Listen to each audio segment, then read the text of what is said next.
In today's video, we're going to go over 3 money rules that the rich know and the poor don't.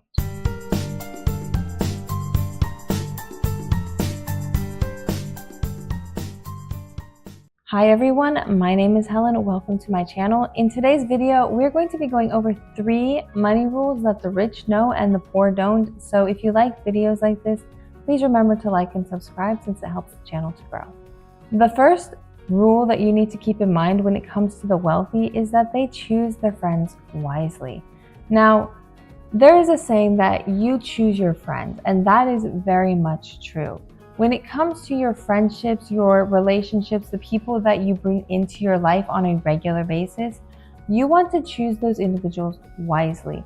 Now, what do I mean by wisely? I mean, you want to choose people who have common interests, common goals, and who are working toward the same thing. They have the same type of motivation. Now, when it comes to finances, you want your friends to be on the same page as you. You don't want a friend who is going to drag you down because they're telling you all the time, no, you can't accomplish that. You won't ever reach there. It's not possible to get that goal. What you want are friends who are encouraging and motivating and reaching toward the same goals. In that way, you are all helping each other lift up your finances together. You're all working toward the same goals. You're talking about, oh, how can I work on this particular goal together? So you're problem solving together. You're finding ways to reach your financial goals together. Maybe you're even looking into business opportunities together, or you're looking at potential investments that everyone can jump on, depending on what type of investment it is. So for example, if you have friends who are talking about how they invest in, let's say, the stock market, or they're investing in real estate, or they're investing in cryptocurrency, these are good friendships to have when it comes to your finances, because you are able to learn about different types of investments from those individuals based on their experiences. So if you have a friend who is investing in real estate and that's their area of interest and their area of expertise, if you are thinking of investing in real estate, you're able to ask those people about their experiences. What things could they avoid if they could? What type of investments are ideal for beginners? These kind of questions are very easy to ask of someone who has that experience. But if your friends have no experience in real estate, or they don't have any experience in the stock market, talking to them about these subjects might not be beneficial to you or to them. So it is very important that when you're choosing your friends, you really opt for friends who have common goals and common interests and who are working towards similar outcomes, because those individuals are going to really help you on your journey. And they're the type of people that if you need help with something, they will know the answers to those questions, or vice versa. If you know something that can help them, you're able to provide that help for them. Now, you want to keep in mind that when it comes to your friendships, you have a certain amount of control, and the friends that you choose are going to either help you or they're going to hinder you depending on what their life situation is.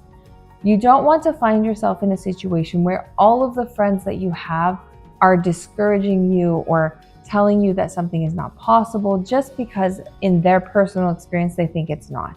When it comes to your friendships, you want to keep in mind that what your friends encourage for you and what your friends are telling you to do, those will all impact the way that you spend money or the way that you save money. So if you have friends who are telling you to buy the latest trends or to spend frivolously on things that you don't even value, those are not necessarily friends you want to maintain. Those friends are going to really just harm your long-term goals. If you have friends who are, on the other hand, encouraging you to save money, telling you, no, you don't need to buy that new purse because that's not going to help in your life, or you don't need those new shoes, you have a lot of different shoes that you already have, so there's no point in buying new shoes until you need them. Or working with friends who are telling you, hey, don't buy that new car, instead buy a used car because it's going to save you a lot when it comes to depreciation. When you have friends who are encouraging you to reach your financial goals, they're going to help you long term, not because they're necessarily involved in your finances directly, but because they're not trying to get you to spend money that you either don't have or don't want to spend, or that you simply don't value the things you're being told to spend on. So Choose your friends wisely. Make sure you pick friends that are working with you to help you accomplish your goals, or at the very least are not detrimental to your goals. The next money rule that you want to keep in mind that the rich know and the poor don't is that you need to budget wisely. Now, budgeting is one of those things that is really a little bit complicated for some people and very easy for others, because it really depends on how you're going about it, what your lifestyle is, and how your spending already is. Also, it will impact the kind of debts that you have. So if you have a lot of student loan debt, credit cards, car loans, other debts, that will greatly impact the way that you manage your budget.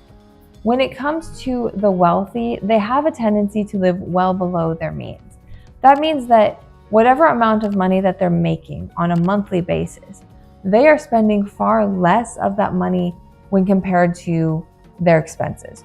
So if they have loans, mortgage, rent, whatever kind of expenses that they have, obviously food, clothing, the basic necessities, whatever they're spending in those necessities is going to be far lower than whatever they are taking home in their pay. And they purposely set up their budget in that way. So planning a budget that gives you room for spending for your necessities, so your rent or mortgage, your clothing, your basic needs like food, all of these things are put into your budget. And then whatever amount that you have extra for disposable income, let's say you have $100 a month extra. Instead of spending that frivolously or buying things that you don't really need, you build up an emergency fund, you put that money into investments, and you let that money grow. Now, of course, the amount that you're able to live below your means will depend on your income and how much your expenses are. But if you get your budget under control, it will greatly help you in your financial journey. The final rule when it comes to your money and what the rich know and the poor don't is that you don't keep your money in the bank. Now, when it comes to wealth, you're not going to make money by putting it in the bank. The bank is not the place to put your money when you are trying to build up wealth. Now, of course, you do want a certain amount of money in the bank for ease of access. So you want to have your emergency fund in the bank and maybe a couple of months worth of your bills, just to make sure you always have a little bit of money ready for when you need it. However, anything that goes beyond your emergency fund and maybe a couple of months of extra to pay your bills that particular month, you want to be moving it into some kind of investment. The wealthy do not keep large amounts of money in the bank.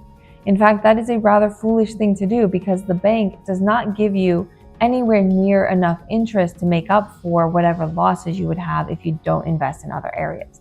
So generally speaking, the bank is the place to put your emergency fund, ideally in something that does have some kind of interest generating, or a little bit of extra money for paying your monthly bills. It should not be a place where you're putting the majority of your money.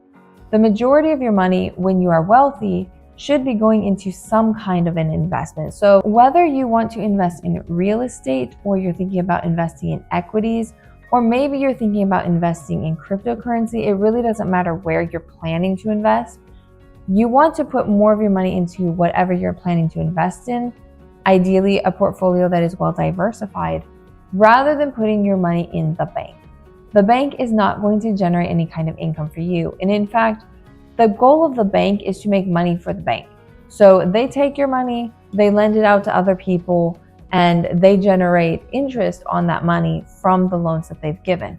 That is how a bank operates, and they don't give you a large percentage of that return. They only give you a very small amount of whatever they are getting in return for lending the money. So rather than being the person who's keeping all of your money in the bank that you're not getting any kind of interest from, put your money into something else. Put it into some kind of investment. If you are particularly risk averse, you can consider bonds or maybe an index fund, which has a large number of stocks. In that way, you're able to kind of diversify your risk and keep your risk relatively low, but you're also generating returns over time that are compounding and helping you build up your wealth. That is the trick that every wealthy person knows is very important and even vital if you want to build up wealth. You need to be investing your money rather than keeping it in the bank. That's it for today's video. If you guys like this video, please subscribe, and I will see you in the next one.